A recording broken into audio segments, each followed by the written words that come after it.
Hola amigos, ¿cómo están? Bienvenidos a Conversando con Banchik. Y estoy muy feliz de saludarlos en esta noche aquí en Capilla del Monte, Córdoba, Argentina, casi llegando ya a los 1000 suscriptores. Seguramente que después de la entrevista del día de hoy lograremos nuestro objetivo. Hoy nos visita desde Rosario, Argentina, un gran investigador, un ufólogo con más de 55 años de trayectoria en la investigación y difusión del fenómeno ovni en nuestro país y en el mundo, el señor Guillermo Aldunati. Seguramente más de uno lo ha escuchado en su programa radial de tantos años, Más allá del límite. Y esta noche lo tendremos aquí en una charla amena entre amigos, junto a mi esposo Fernando Seca. Vamos a disfrutar entonces de estas preguntas, este ida y vuelta con este gran investigador. Como les digo, tiene muchas experiencias para contarnos su trayectoria y una visión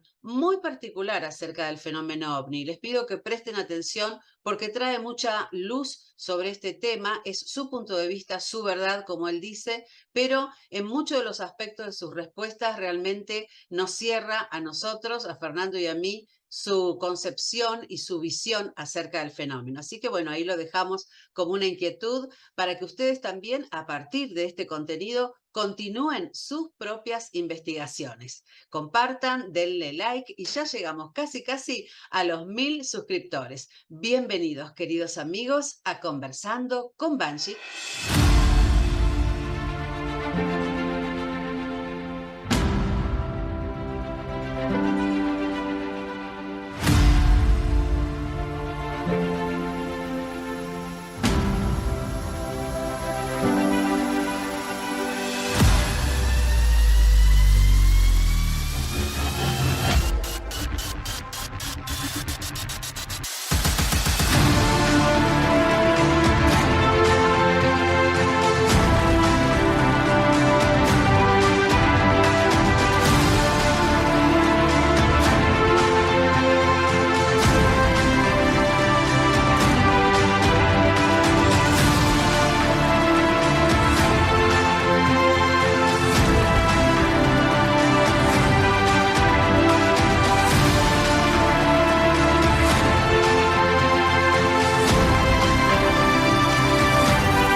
Una noche más, amigos, de encuentros, de conversaciones aquí en nuestro canal. Es una alegría para mí compartir cada vez que nos encontramos, que se enciende la cámara con un nuevo amigo, con un nuevo invitado. Y bueno, muchísimas gracias a los nuevos suscriptores. Ya casi vamos llegando a los 1000 suscriptores de a poquito.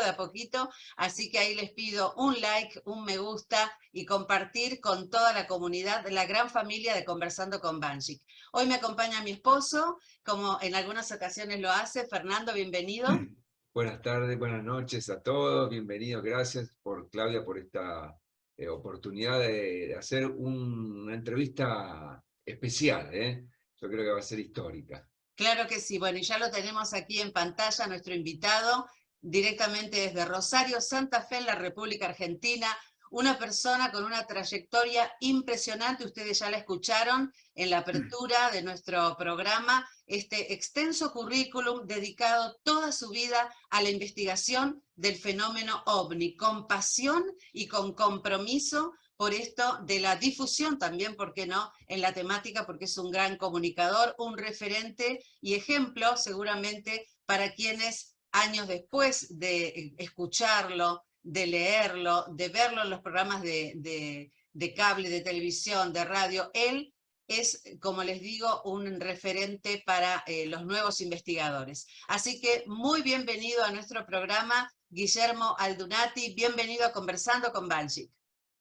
Muchísimas gracias, Claudio. Fernando, también un verdadero gusto desde Rosario, Argentina, estar en contacto con ustedes y ante todo debo agradecer a mi amiga, nuestra amiga Nani Luminaria, que me ha permitido también hacer esta conexión, ¿eh? Muchísimas gracias. Claro que sí, un beso grandote para Nani también, gracias a ella que tenemos esta posibilidad y que es un sueño, Fernando, que vos guardás en tu corazón, ¿no es cierto?, en tu mente desde hace un tiempo, poder hacer esta entrevista. Así es, cuando tuvimos el honor de conocerlo a don Guillermo allá en el 2019, en el 4º Congreso Internacional de Omniología en Victoria, y nos Sí. quedamos charlando en esos intervalos que se hacían y que queríamos que sean interminables, dije, bueno, llegado aquí, en ese momento teníamos el programa de radio, era un poco más complicado, no había tanta tecnología, después vino la pandemia, pero siempre estaba dando vuelta esto de poder dejar un legado a aquellos investigadores nuevos que se suman a tratar de entender este fenómeno, de alguien que yo diría prácticamente dedicó su vida a entender, a interpretar y a dar a conocer a este fenómeno ovni. Así que, don Guillermo, gracias por este tiempo, por todo lo que nos pueda regalar en sus relatos, sus conocimientos. Y bueno, nada más que escucharlo, lo dejo en manos de Claudia para que le haga todas las preguntas que considere oportunas. Bueno, vamos a ir, Bueno, vamos a ir el conversando. agradecimiento es mutuo también, porque sabemos que hay mucha gente joven que se ha iniciado en este tipo de investigación y análisis. Es un camino bastante largo y extenso, pero bueno, cada uno saca sus propias conclusiones, como decimos. Adelante. Claro que sí, claro que sí. Don Guillermo, ¿cómo empieza este camino, este recorrido? Si usted tendría que decir, bueno, fue a partir de este evento, tuve una experiencia de carácter extraordinario, o simplemente por curiosidad leí un libro. ¿Cómo fue que comienza el recorrido del investigador Guillermo Abdullahi? En la década de los años 50 yo era alumno de 7º grado de la Escuela Normal número 3 de Maestros, acá en Rosario. Tenía 12 años en ese momento y ya con el profesor de geografía me gustaba hablar del universo, del cosmos, de los soles, de las estrellas, de los planetas.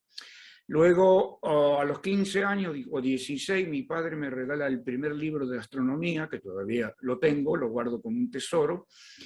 Y ahí empezó mi idea de empezar a investigar, empezar a analizar el universo mediante el conocimiento que llegaba a mis manos, estamos hablando de la década de los 60 ya, sobre el tema del cosmos, de la astronomía, la astrofísica, los vuelos al espacio después.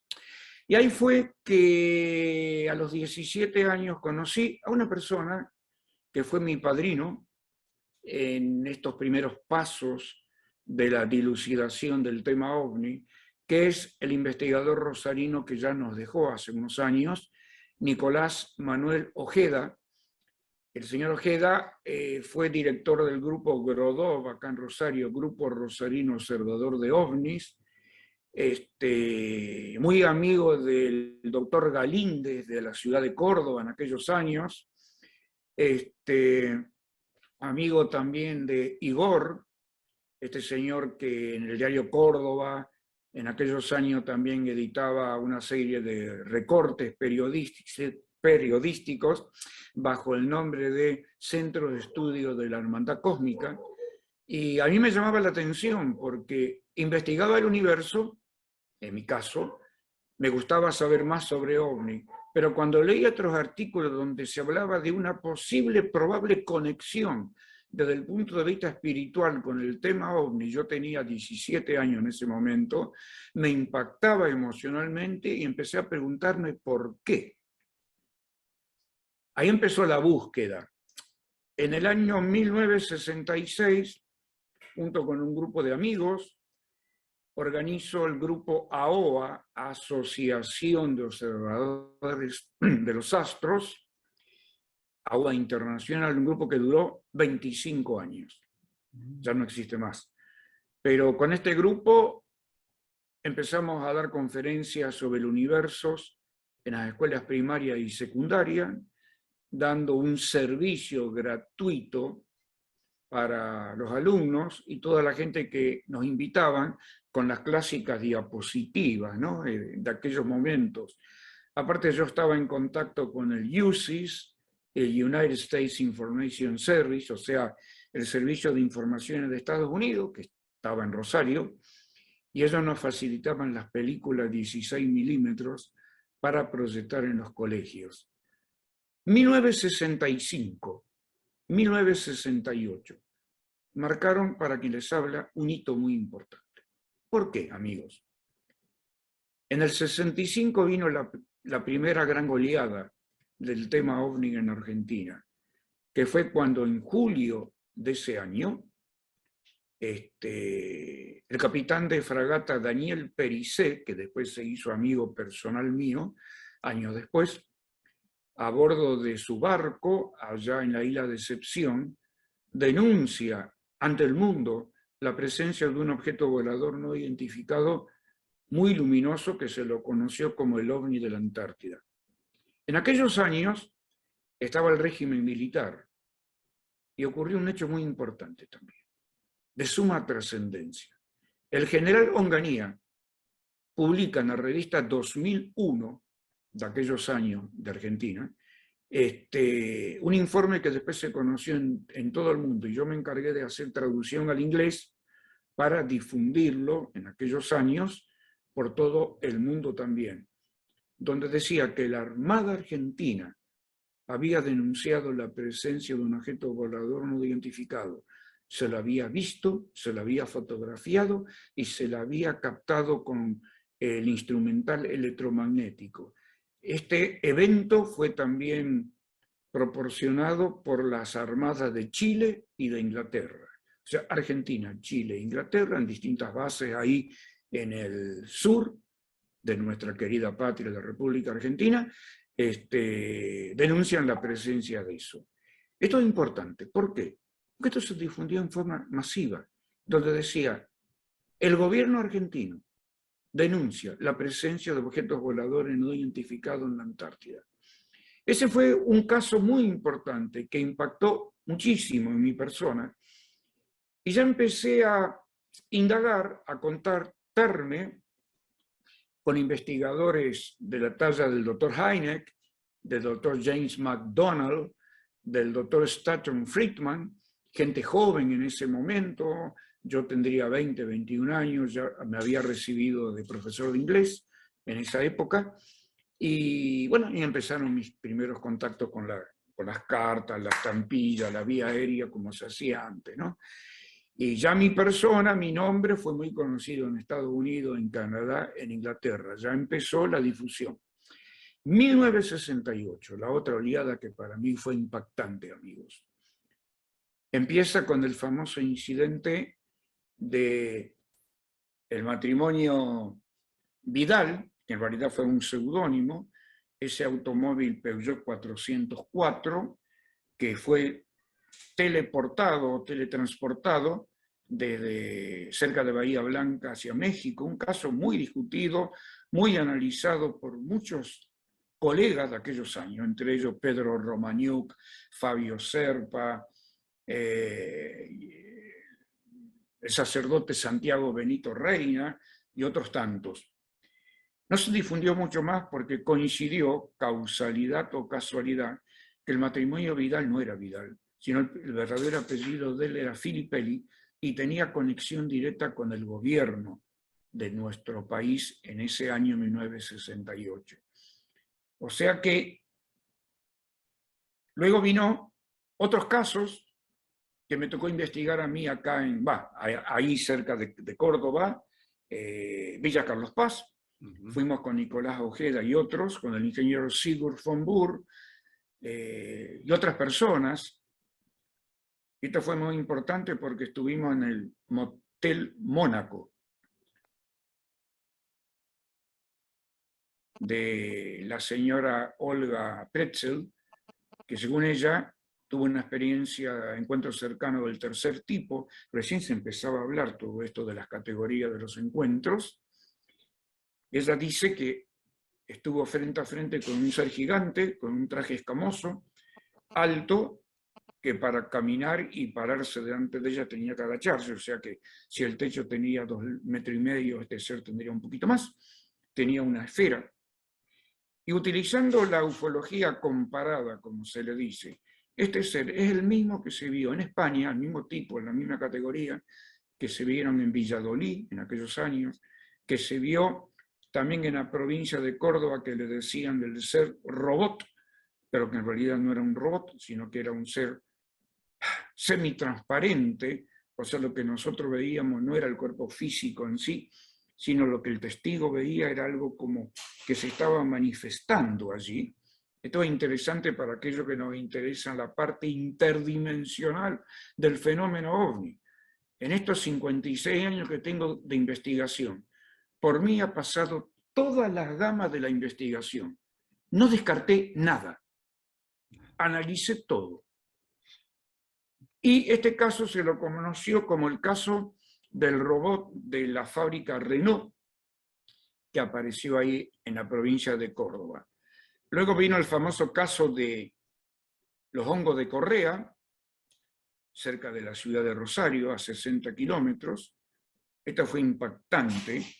Este caso lo investigamos junto con Fabio Serpa, con el pastor Samuel Osvaldo Liebert, de la Iglesia Bautista acá en Rosario, analista de estos temas, Sigurd von Buhr, que fue el autor de los 3 libros que habla sobre Benjamín Solari Parravicini, un niño guiado desde que ahí me acuerdo cuando yo empecé a investigar también las profecías de Parravicini, para ver qué relación había con el pasado, presente y futuro del Cono Sur y de la República Argentina.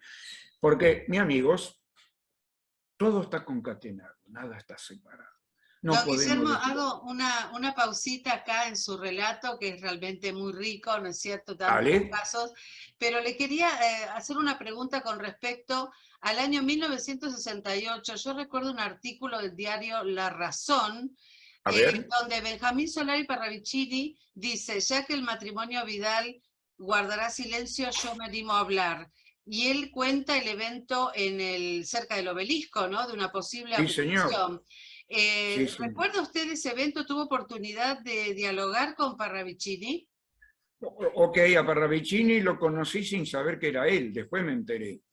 Una vez en un Congreso Nacional de Investigación OVNI del año 1974, un año antes de que fallezca Benjamín Solari, o unos meses antes, me invitan a participar de un evento internacional, no, nacional, donde estuvo, escuchen, lo que le decían los grandes. Yo fui como público, aclaro. Claro. Estaba Pedro Romaniuk, estaba el escritor Sábato, estaba el padre Reina, Fabio Serpa, el ingeniero Sigurd von Buhr, Solari Parravicini, y fue un evento que se hizo en el Teatro General San Martín, ahí en la calle Sarmiento, en la capital federal.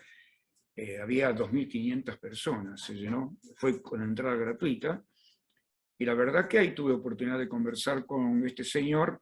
Cuando le di la mano, von Buhr me dice: Guillermo, porque él me trataba de usted, yo tenía en ese momento unos 27, 28 años.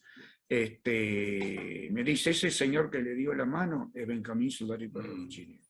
Me agarró como un temblequeo porque me di cuenta que le había estrechado la diestra a un ser de mucha luz, de mucha paz, de mucho amor y de mucho deseo para difundir y compartir lo que él sabía. Importante, fue impactante todo esto. Don Guillermo, Luego, sí, adelante. por favor, adelante, después le hago una pregunta que... No, que tenía un comentario también, porque si me pongo a hablar me entusiasmo.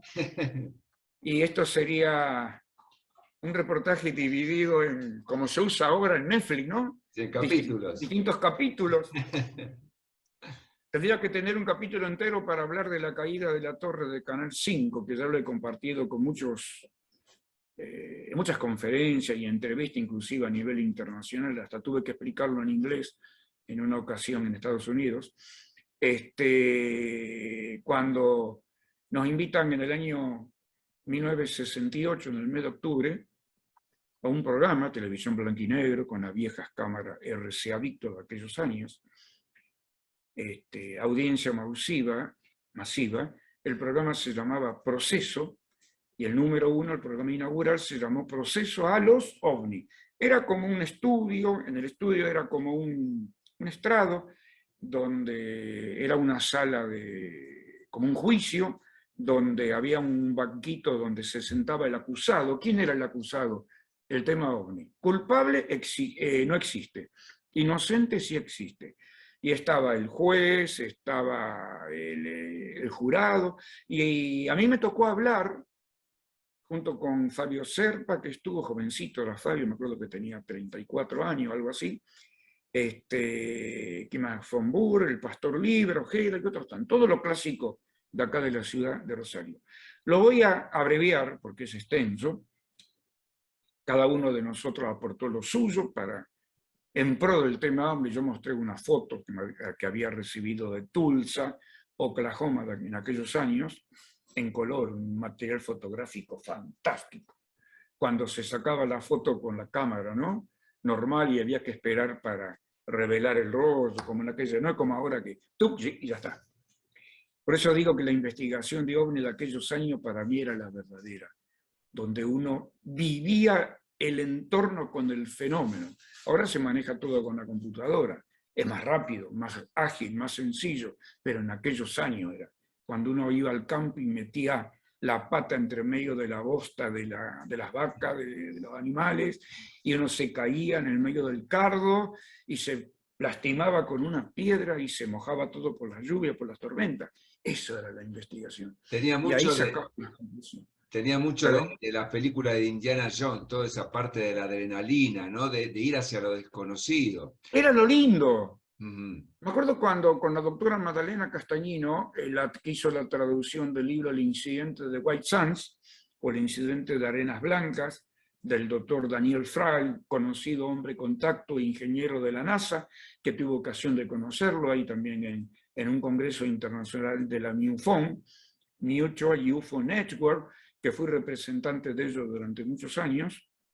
Y bueno, esta doctora hizo la traducción de este libro y estuvimos investigando un caso en Correa también, y me acuerdo que nos agarró una lluvia, una tormenta increíble. Nos mojamos todos, pero felices y contentos. Sí. Nadie se resfrió, nada. Eso era lo lindo de aquellos años, Don que es Guillermo, donde uno vivía la claro, experiencia in situ. eh, Sí, tratando de armar la entrevista, de poder buscar datos interesantes que hagan al que la vea, que correcto. se incentive por la investigación ufológica. Bueno, buscamos distintas bibliografías, tuve la suerte Ajá. de tener conmigo la guía de recopilación biográfica de la ufología argentina que había hecho don Roberto Banch.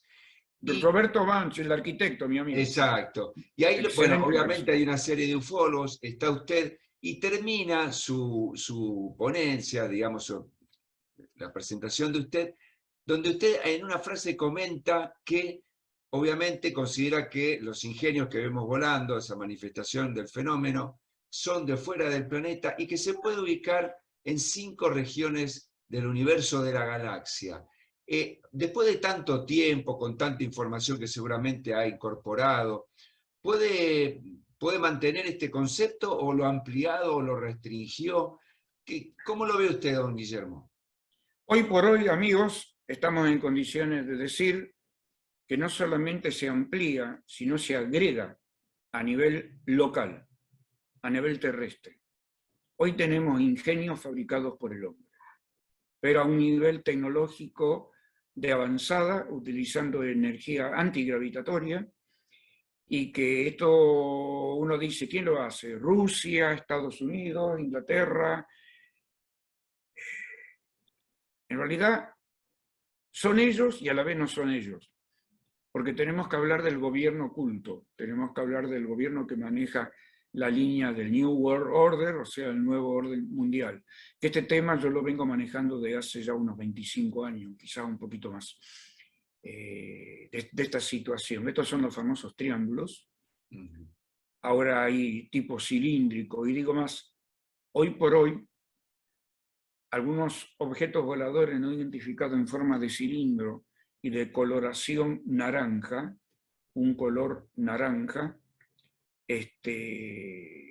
según algunos análisis que he hecho en su momento con Mario Oscar Visione, mi amigo de Buenos Aires que ya falleció, pobre, que en paz descanse y que Dios lo tenga en la luz, con él llegamos a una conclusión que estos son prototipos de Rusia. Y estoy hablando de 15, 18 años atrás. Y también están los norteamericanos y también hay otros. Y también están los nuestros, los argentinos. Pero el tema Argentina, acá tenemos que meternos en otro aspecto que tiene que ver con el conocimiento, pero desde el punto de vista de la geopolítica. Durante el gobierno de Menem, década de los 90, se hicieron muchas entregas a los ingleses. Y una de esas entregas era prometer al Reino Unido de que gran parte de la información que había oculta de distintos cohetes, de distintos misiles y de distintos objetos desconocidos que existían en el sur de la patria, no iban a seguir investigándose más. Y ahí me acuerdo que entra en contacto conmigo gente de la CITEFA, de la Armada Argentina, donde yo le hago un par de preguntas en aquellos años, y me decía, sí, recordemos de que este famoso misil Cóndor, que había 3 o 4, y había uno que podía llegar directamente a Malvinas, y que después se cortó toda esa investigación, porque fue ahí cuando el gobierno Argentina se quedó sin la aerolínea argentina, sin la flota fluvial, sin ferrocarriles, sin un montón de cosas, porque había que entregar algo a cambio. O sea, nuestra soberanía. Ahí empieza el tema de la soberanía. Claro. Por eso yo siempre digo al final de las entrevistas, si el argentino es verdaderamente independiente, libre y soberano. Y ahí podemos responder un montón de cosas que tienen que ver con toda la realidad del universo. Hay más de 5 lugares donde estamos recibiendo visitas. En aquellos años no se hablaba del multiuniverso, no se hablaba del pluriuniverso. Hoy, Elon Musk habla del meta y el mega universo. O sea, distintos aspectos de un mismo universo que se va manifestando en distintos lugares del universo utilizando diversos tipos de manifestación vibratoria, energética, donde la divinidad dice ¡pac! Y se proyecta ahí. Lo que nosotros vemos acá, en Argentina, en la Tierra, donde está habitado por una humanidad que llamamos terrestre, pero que en realidad la raza terrestre es una suma de migraciones y de eventos de ingeniería genética que hemos sufrido, en el transcurso de los años de nuestra existencia aquí. Esto no está escrito en los libros de ciencia, quizás. Tenemos que ir a la metaciencia. Pero de a poquito el hombre se está despertando y nos estamos dando cuenta que el hombre de la Tierra muy pronto va a tener que escribir otra historia, que será la verdadera, la historia de la vida. Don Guillermo, me quedé pensando mientras hablaba y hacía una reseña de aquellos años, la década del 80, los proyectos secretos militares. Misil Cóndor, hice una asociación con la huella del pajarillo. ¿Qué opina usted con respecto a esta huella que ha traído tantas versiones, tanta controversia? En una de esas tantas versiones, por allí escuché la posibilidad de un misil estrellándose o quemando la ladera del Cerro Pajarillo, aquí muy cerca de donde estamos nosotros en estos momentos, a 3 kilómetros nada más del Cerro Uritorco. Sí, a mí me tocó hacer un viaje, la primera vez en el año 1986, que me llevó el señor Vicente Conde, de acá de Rosario, y ahí fue donde pude conocer, ya falleció este señor que fue intendente de ahí, del grupo CEO, ¿cómo es, Nani? CEO, del CEO. El CEO. Jorge Suárez, sí, ya falleció. Jorge Suárez, que lo conocí. En ese tiempo él atendía el supermercado, me acuerdo. Y conocí también a Jorge Vázquez, que era un señor canoso, muy amable, de mucho conocimiento místico y esotérico de ovnis en aquellos años, que era el que vendía los boletos de la empresa Hablo y que después murió. Bueno, ahí me enteré de muchos casos, inclusive acá en Rosario también me enteré que la huella del pajarito hay distintas opciones, que puede ser real, que puede ser el misil, que puede ser una fabricación que hizo la dirección de turismo de ahí para traer gente, turista. Se habló de todo, pero como uno no vive ahí, uno no sacó conclusiones ahí, uno se deja llevar. Entonces, yo soy un tipo que no me dejo llevar por lo que me cuentan. Ahí me han contado muchas cosas en pro y contra del Cerro Pajarillo. Yo estuve ahí, lo vi, pero lo vi varios meses, un año, 2 años después, que ya prácticamente se estaba como diluyendo todo eso. La quemazón, pero me impactó emocionalmente al caminar por ahí. Sé que algo ocurrió, no estoy en condiciones de decir qué, pero algo sucedió. Quizá esté asociado a algo ET dentro de la teoría etista. Si un misil, recordemos que en un cerro cerca de la falda, también en una cueva oculta, los sabres, bueno, acá tengo que meterme en otro tema, bueno, no importa, ya no sé, no es tiempo de ocultar nada. Se le permite todo, don Guillermo. Los sables blancos, que seguían la línea nacionalista de Mohamed Ali Zainuddin, militar, que estaba dentro de la línea del hombre gris, de la investigación de Soldari Parravicini, y se hablaba que ahí había una cueva donde estaba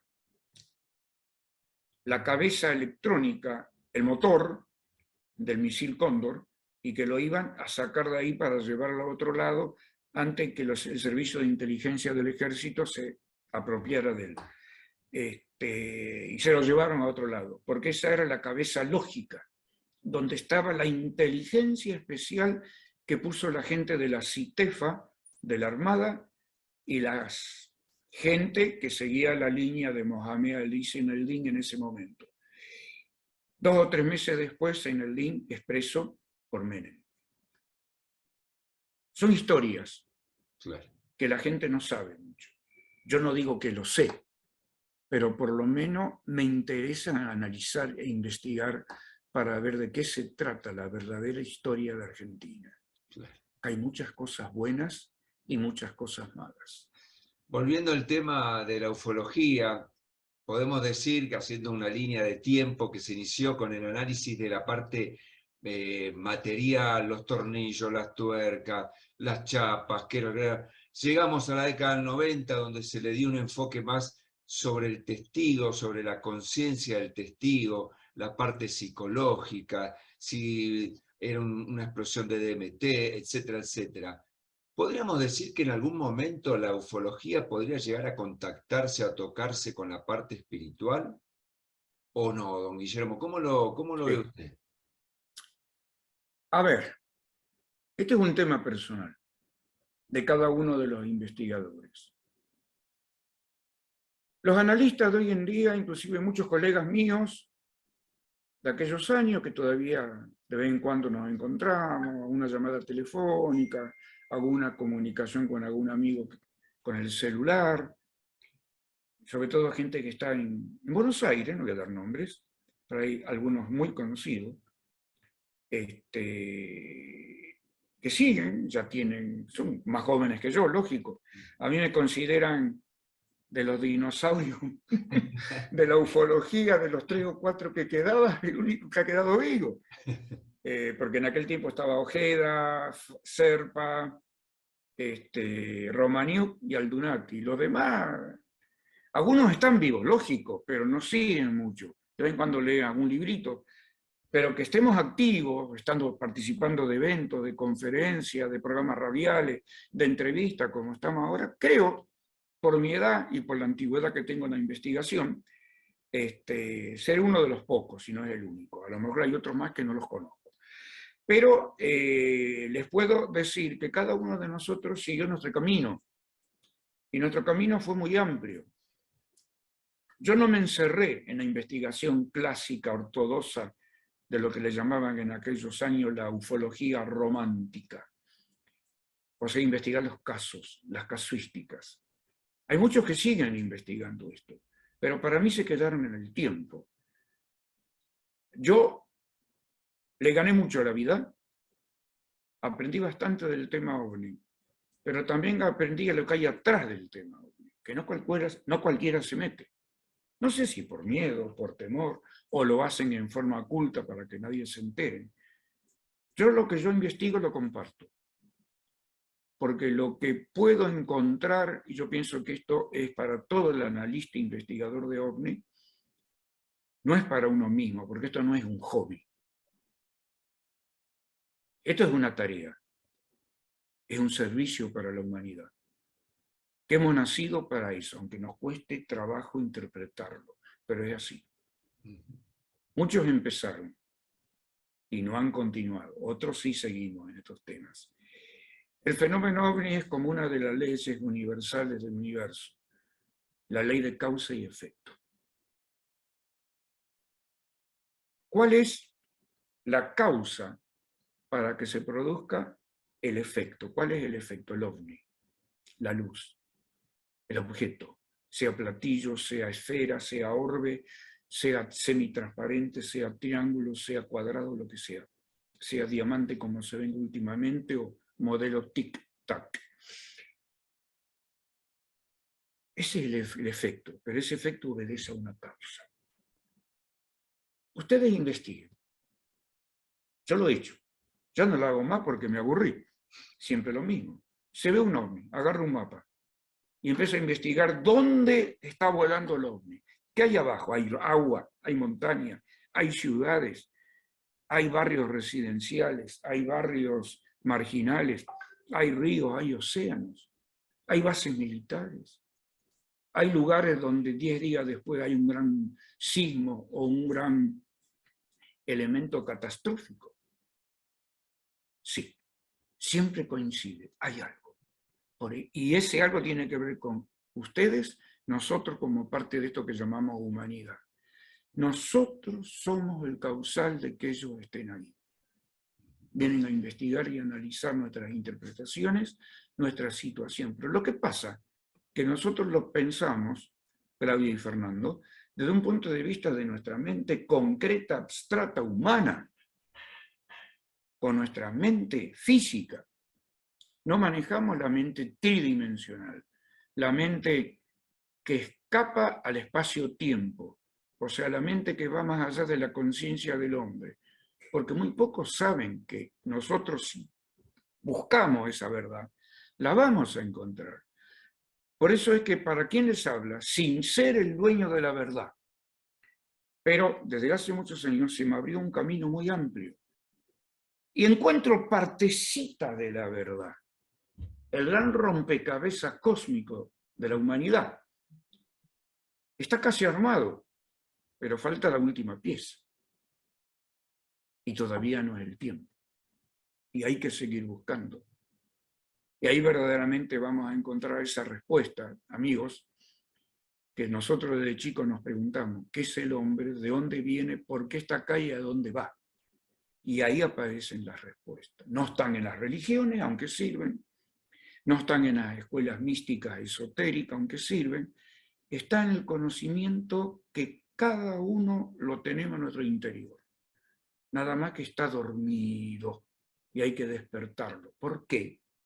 Tiene que ver, escuchen, con nuestro libre albedrío, nuestro discernimiento y algo muy importante, nuestro punto evolutivo. Nuestro punto evolutivo que todos nosotros tenemos tiene mucho que ver, muchísimo. Más de lo que uno cree, más de lo que uno cree. Bien. Muchas gracias. Una respuesta que nos deja pensando, ¿no es cierto? Me sugiere repreguntarle, don Guillermo, ¿qué hay detrás del fenómeno? ¿Cuál es la inteligencia? ¿Son seres? ¿Es un proyecto, como dice usted, de monitoreo tal vez del proyecto humano? ¿Quiénes están detrás del fenómeno? Detrás del fenómeno hay una suprainteligencia. En realidad no es un fenómeno, de costumbre dice fenómeno OVNI, pero es una realidad. Yo digo que son extraterrestres, pero también estoy de acuerdo con la teoría de viajeros del tiempo, también de universos paralelos y del centro de la Tierra también, porque Ustedes saben que yo he hecho muchos viajes de investigación y búsqueda, como le coloco turismo de investigación y búsqueda. Soy agente de viajes también. Tengo 8 viajes o 9 a Isla de Pascua, 6 o 7 o 8, que ya perdí la cuenta, a Machu Picchu con Perú.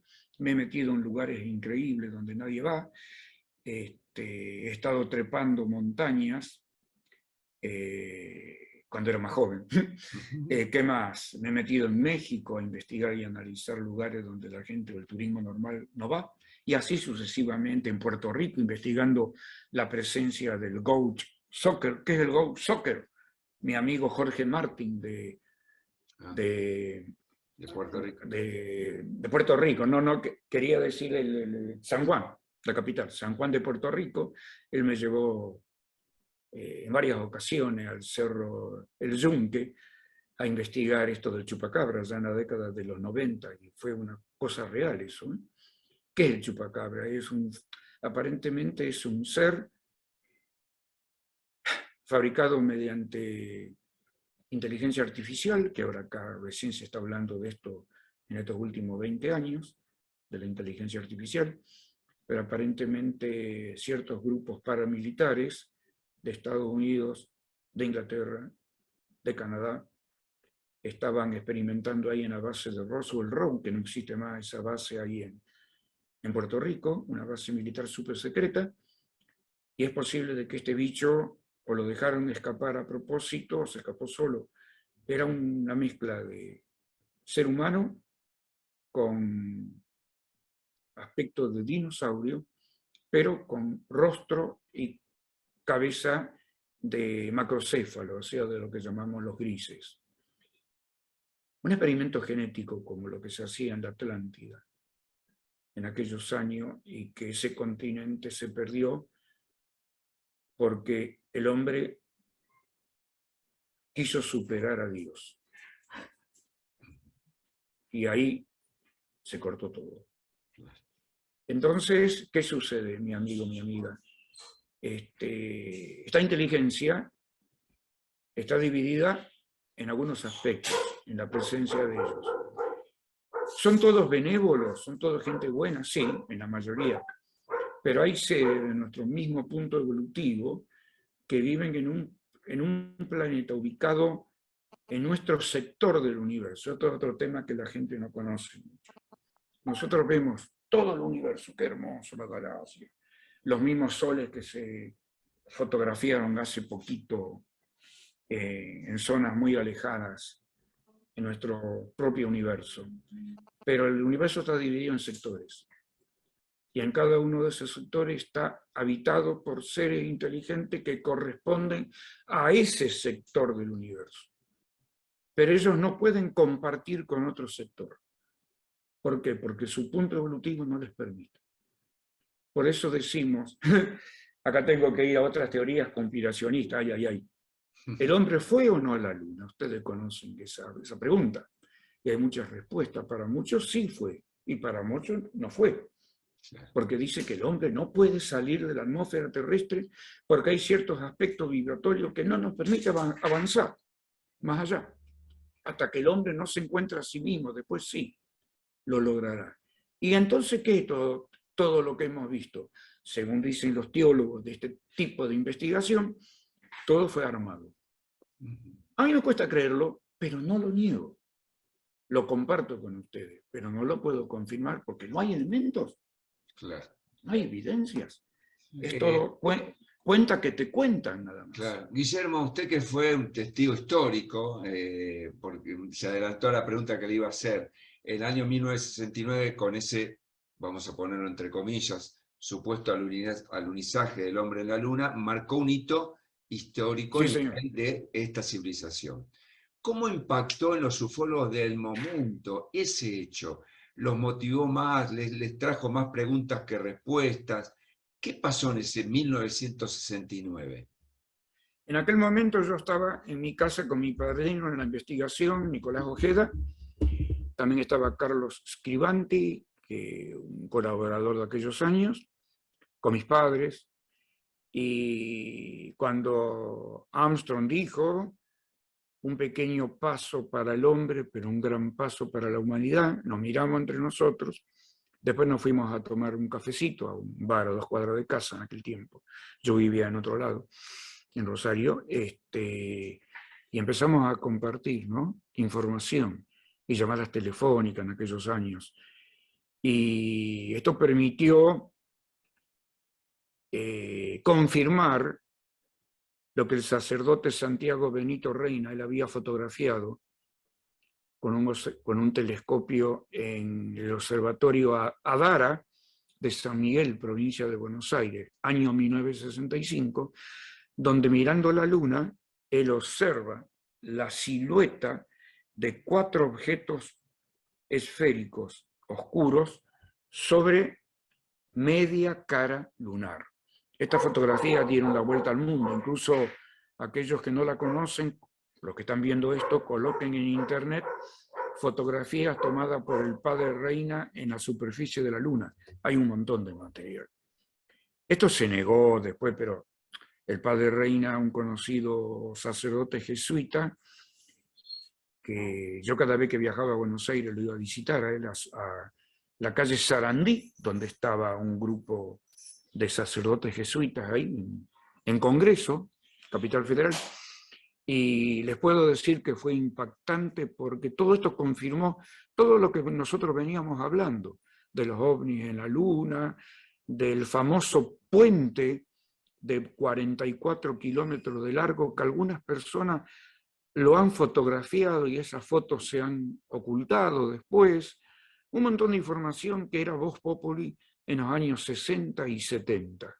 Acá en Argentina, no hace falta ir al mundo, acá en Argentina.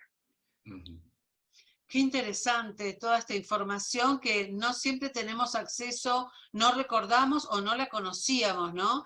Y de su mano estamos haciendo nuevamente memoria algunos de los acontecimientos que nombra. Yo en lo particular los recuerdo y otros no tenía ni idea, ¿no? Mira, Claudia, sí. Te interrumpo. Hay varios que me dijeron, Guillermo, vos tendrías que hacer un libro contando tu historia. Yo he sido amigo durante muchísimos años de este caballero que falleció en México con el último viaje que yo hice con un grupo hace 4 años, y él falleció allá por un problema de enfermedad que él tenía y bueno, quedó. Pero con Luisito Reynosa, autor de 2 o 3 libros, entre ellos Tras la huella de los ovnis, y otro que se llama Fenómeno OVNI y el nuevo orden mundial, 2 libros, super libros que se hicieron acá en Rosario, y con él fuimos con pinche en la investigación, investigamos muchos casos. Y él me decía, Guille, tenés que hacer un libro también. Y bueno, no sé, ya yo tengo 75 años, no oculto mi edad, al contrario, siempre lo digo, para dar fuerza a que otros que creen que tienen 60 y 70 y que se creen viejos y no quieren seguir. No, hasta el último hálito de vida que tengamos y que la divinidad nos permita respirar, caminar, andar y seguir en estos temas, lo vamos a hacer. Porque es un compromiso, un pacto que hemos firmado antes de venir acá. Claro. Y eso lo conozco y sé que es así. Bueno, vamos en el programa Conversando con Banshee, cuando usted escriba el libro, ahí lo invitamos para que nos dé la primicia de ese libro que realmente va a estar muy, pero muy interesante de leer, ¿no? Yo quiero hacer una pregunta, Fernando, si me permitís. Sí, sí. Hace unos minutos atrás hablaba de una antena de Canal 5 que se falló. Sí. ¿Qué es ese evento? ¿Qué ocurrió? Ocurrió que, bueno, el programa fue avanzando y ya se sabía de que el fenómeno OVNI iba a salir culpable y bueno, ocurrió un evento. Hacía 6 o 7 meses que se había inaugurado la última torre de Canal 5, ubicada ahí en la localidad de Pérez, frente a la torre de Canal 3. 150 metros de altura, a prueba de tormentas, y la dirección del canal, el equipo de, ¿cómo se dice?, la portería de aquellos años, La portería, que eran esos teléfonos que decía, hola, me comunica con la oficina tal, del tal, chichi, ahí está, se hacía así antes, ¿no? Recibe una llamada y dice, si el fenómeno OVNI dice que no existe, van a tener evidencia de nuestra existencia. Y así fue. A los 3 o 4 minutos de que terminó el programa, la torre se cayó, pero no se cayó destruida por un viento, porque no había viento. Fue como, este brazo mío es la torre, como si suavemente así cayera. Y los testigos, el personal técnico que estaba en la cabina de transmisión del transmisor RCA Víctor de última generación, ahí bueno, donde estaba la torre, ellos alcanzaron a ver una esfera que estaba girando por ahí. La esfera se fue y a los 10, 15 minutos se cae la torre. Esto fue impactante porque vino una tormenta de golpe ahí donde estaba el Canal 5 y ocurrió fenómenos paranormales también. Les digo uno. Sí. Hubo corte de luz en forma rara. Los televisores blanco y negro de aquella época no se quemó ninguno, pero si hubiera sido en otras épocas sí se hubieran quemado. Hubo granizo muy grande. Este granizo lo fotografió el diario Clarín, porque Zoilo García Quiroga, corresponsal del diario Clarín en mi ciudad, en Rosario, en aquellos años, estoy hablando mes de octubre del año 1968, le entregaron fotografía y él lo publicó en el diario, estoy pensando, Clarín de Buenos Aires, y en la foto se ve un granizo bastante grande, pero con forma de platillo volador tipo Adamski. Redondo, la cúpula, la cabina y las 2 o 3 esferas que cuando uno lo iba tocando se iba derritiendo, lógico. Pero era más o menos grande como una pelota de tenis, un poquito más chica, más o menos. Y no cayeron en todos lados, cayeron justo ahí donde estaba el diario Clarín. ¿Para qué? Para que alguien lo tomara y lo fotografiara. Y esto se fotografió. Eso es fenómeno paranormal.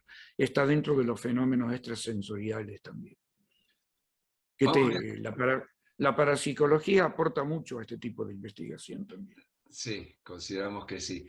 Vamos hacia el pasado, hacia el presente, viajamos en el tiempo. Me vuelvo de nuevo hacia el pasado, don Guillermo. Usted me dijo que fue amigo del capitán Pericé, ¿no? Del capitán Daniel Pericé. Daniel Pericé, que pudo dar testimonio, hizo un informe acerca de ese fenómeno que se apareció allá en la Antártida. En las charlas íntimas con su amigo, ¿le dio algún dato adicional que pueda ser una perla de este caso?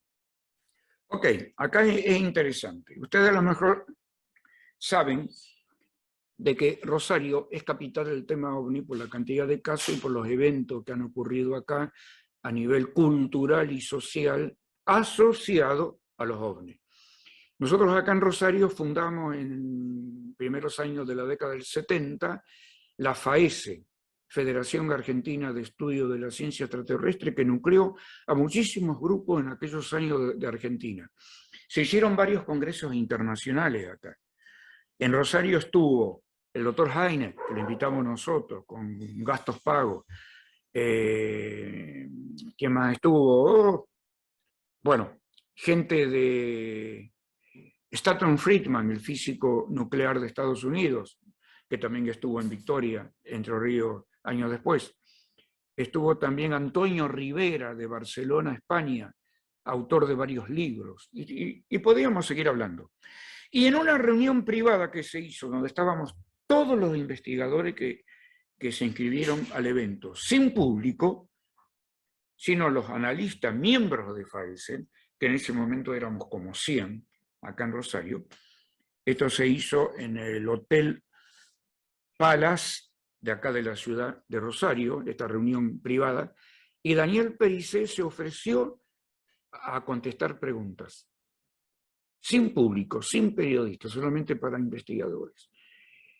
Y él dijo, y después nos mandó las fotocopias de secuencias fotográficas de los magnetómetros, creo que le dicen, que son los elementos magnéticos que tienen los barcos para los radares y todo eso, donde estaba todo interferido. Y se veía, estaba eso ahí. O sea, ellos después dijeron que no, eso existió. Ahora que para el vox populi del público no se amplió la información, ese es otro tema. Y también nos mostró, que se las trajo él, fotografías en blanco y negro, que era de aquella época, de ovnis tomados sobre la base de Decepción y sobre las Orcadas del Sur. Las Orcadas del Sur.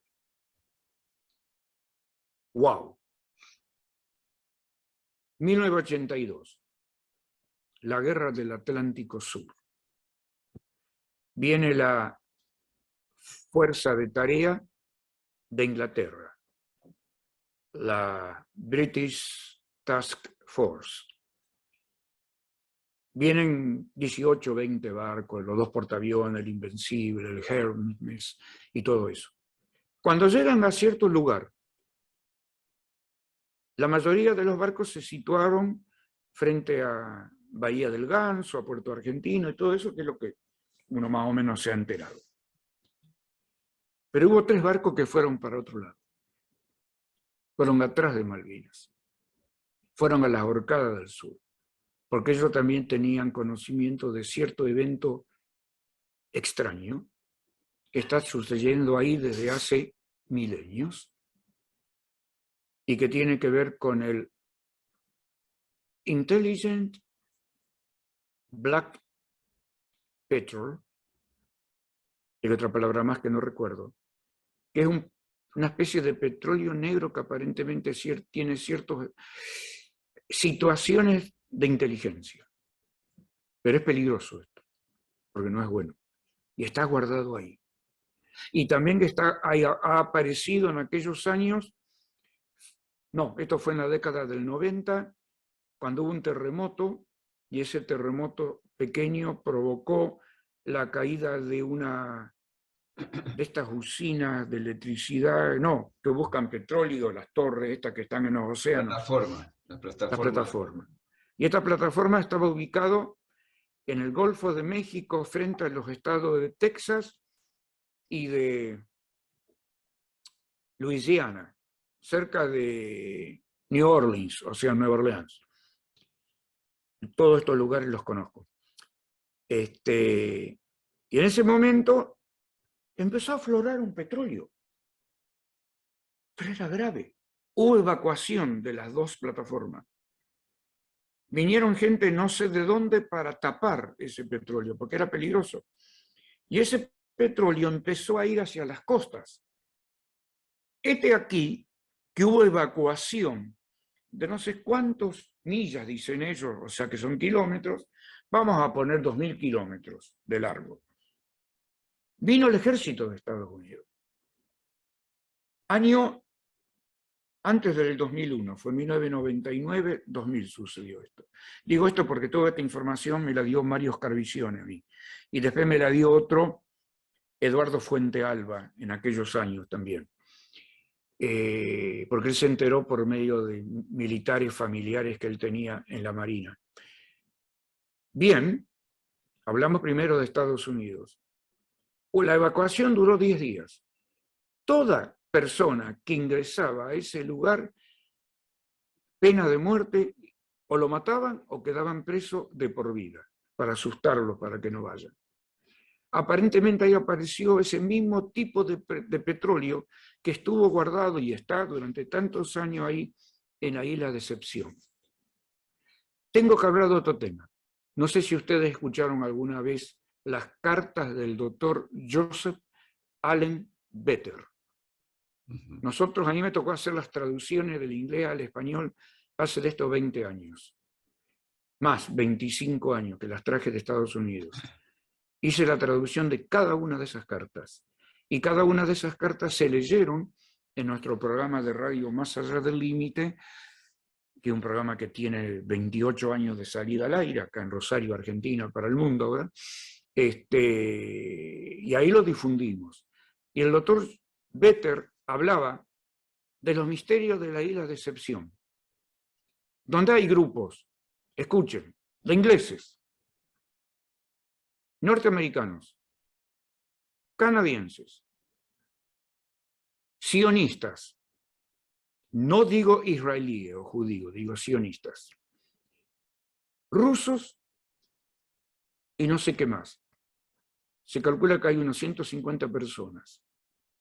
Hay una base súper secreta. Investigando y analizando todo esto, se calcula desde hace casi 80 o 100 años.